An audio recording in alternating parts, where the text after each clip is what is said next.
Welcome to our film. We are going to compare and contrast the approach of current practice in schools and the practice that takes place at the Big Time Academy.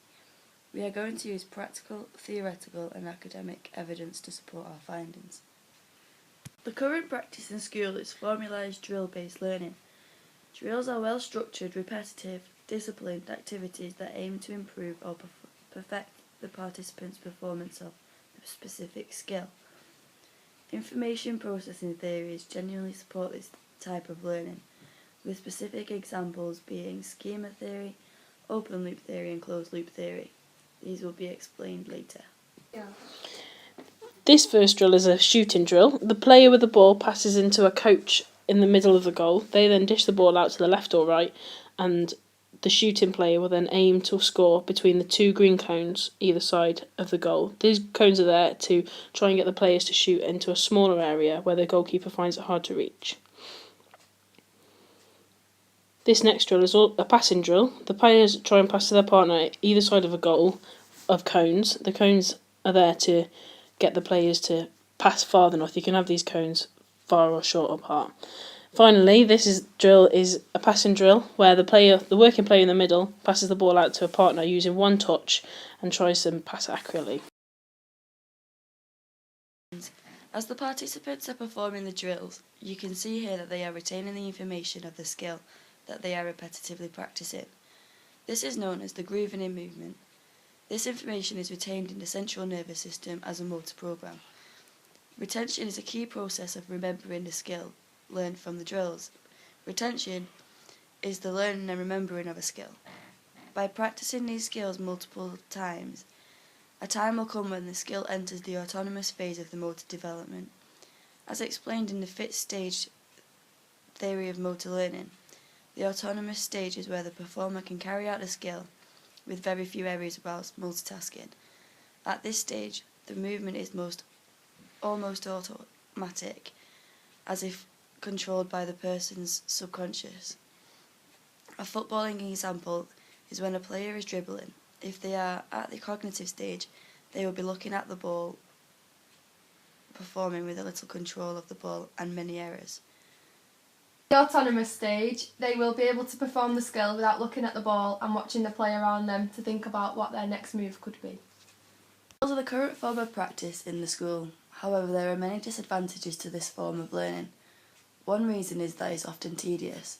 This view is supported by an opinion of one of the Year 8 pupils who attend Big Time Football Academy. Also, often skills that are learned as drills are not always transferable to a game situation. Being able to pass perfectly in a straight line to another player 3 metres away, as a drill, this is not going to happen in a game, as there will be defenders pressuring the ball. Therefore, the skills need to be learned as they would be able to be carried out in a game. Even though there are many disadvantages to drills, there are also good points to this practice. Repetitively doing the same drill results in retention of the skill. This storing and remembering makes for a stronger motor program, which equals to a better movement outcome. This is where it is decided whether the task should be taught as a whole or in parts leading up to the whole.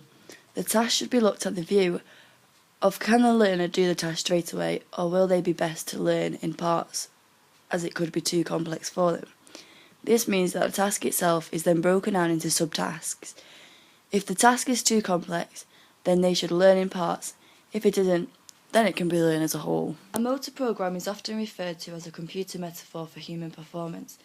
It is believed that a brain functions in a similar way to a computer, as it processes information, with the output being the behaviour. The idea of a motor program existing came from Keel in 1968, when he published his theory on the subject.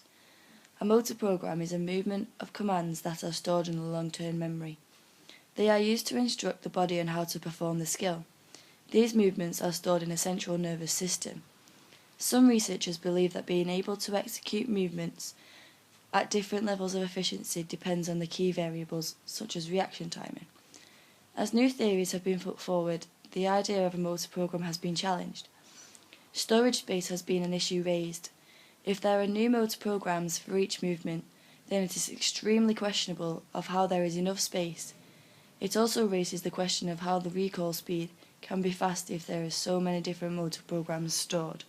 Information processing theories express the perceptual motor information is represented in the central nervous system. This information is received from learning. This is represented in the central nervous system as a set of motor commands that control the motor behaviour. Researchers thought this was responsible for the control of quick, ballistic movements, which set of pre-planned instructions for actions could be executed without feedback modification. For example, a boxing jab. A key issue with this theory is that it believes the feedback is not important, whereas amongst most feedback is key to improving the development skills. This theory is different from open loop theory as it understands the importance of feedback, which is outcome related. For example, we perform a skill and then we see how it went. An issue with this theory is that it assumes the capacity of the central nervous system is enough to store a huge number of motor programs that control many distinct movements that are needed in everyday life. This is highly questionable when considering how many movements that would have to be stored as a motor program in the central nervous system. Schema theory was introduced by Richard Smith as a solution to the issues that arose in the open and closed loop theory. He did this by combining successful aspects of these two theories, as well as aiming to resolve the storage issue related to the motor program. The schema is a set of rules that relate to the performance of a movement response, which is linked to the feedback that is received during and after the performance. This theory also suggests that performing in varying environmental conditions will improve your ability to perform that skill. For example, if someone was learning to drive a car in snow and rain, as well as in non-affecting weather conditions, for example a dry surface, they would be better to drive than someone who hadn't driven in different conditions. A main part of the schema theory was the generalized motor program. Instead of having a separate motor program for each movement, it has different motor program for each class of actions. This theory believes that if you have a motor program stored, then a skill, such as dribbling, can be done to the same standard with the right foot than the left foot. However, many other theorists will disagree and dispute this, as it seems the majority of people have a dominant hand and foot cannot perform a skill with the other one to the same efficiency. However, this could be possible if at the same time you learn the task practicing both the dominant and non-dominant body part, which could make you able to complete the task to the same standard. The theories of open and closed loop and the schema theory that were all discussed are examples of the information processing theories. They all link back to the case study in that they all support the drills. As shown in the video, drills incorporated in a session ran at the academy. This is because drills are a form of repetitive practice. Theoretically, this makes the motor program stronger, resulting in effective skill executions. Now we're going to move on to the type of practice they'll use at the Big Time Academy. This game is based on passing the football around your team. There's 3-man teams and 3 touches per player before they can pass the ball off. It gives you confidence on the ball and the ability to pass to your teammate. Now we've moved on to a constraints-led game that involves shooting. The aim of this game is to pass the ball through your teammates and into a goal at each end of the pitch. If you score, it's a point to your team. If you miss, you have to run around the pitch as fast as you can so your team isn't down a deficit of a player. The incentive is to score so you don't have to rush back and run around more. Small-sided games like this come from the larger known game called futsal. These can be used as a tool for players' development. Newell's created the idea of the constraints theory in 1985, using a constraints-led approach to enhance motor learning. This helps adapt to changing constraints. Behaviour is a response to a constraint, which can be on the environment, the performer, or the task. This contributes to the individual learning, as they need to create a successful movement solution based on the varying constraints they face. This process allows the performer to learn to coordinate their movements. Stage 1 of Newell's theory is about creating a successful movement pattern. Practice may result in the basic coordination pattern emerging. The use of specific constraints can ensure the coordinating pattern is stable and consistent movements are executed. Positive transfer is seen when a working coordination pattern that already exists is used successfully for another task. This could be when someone can perform a smash in badminton and they can use that movement pattern to perform a serve in volleyball.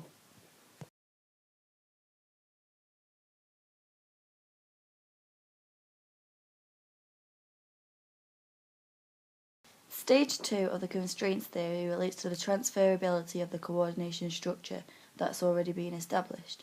This is where small-sided games can be useful. Stage 2 is when a performer is able to activate the stored coordination pattern in any performance environment. These are apparent in game sports such as football. Drills present players with the same situation over and over again. However, it is unlikely that in a game situation it will repeat itself. Perceptual feedback is extremely important in Stage 2. This can be taken into consideration the weight of the ball, the condition of the pitch, and the amount of defenders that are in the way. This information will allow the player to alter the coordinative structure to achieve the task constraints. A performer at Stage 3 of Newell's model of motor learning displays the competent movement executions. Players are able to deliver effective coordinative patterns with flexibility, meaning they can do them under different performer, environment, and task constraints. At this stage, it is also thought that the learners can change the acceleration and force in the movements, resulting in a higher energy efficiency level. Overall, a performer who accomplishes this level is a highly competent performer. A pupil has raised the issue of the practice at the Big Time Academy against the teacher's style.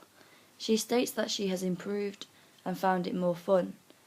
Newell shows that a learning in a game-related situation allows better transferability of skills, meaning they would be able to perform them in games and not just training. We believe Newell's model of motor learning is a good approach to follow. In terms of assembling a coordination pattern, this could be done in the form of drills as long as they are not too tedious. However, we feel this should only be up to 25% of learning time. The other 75% should be used in constraint-led activities to create a more flexible, transferable and competent performer.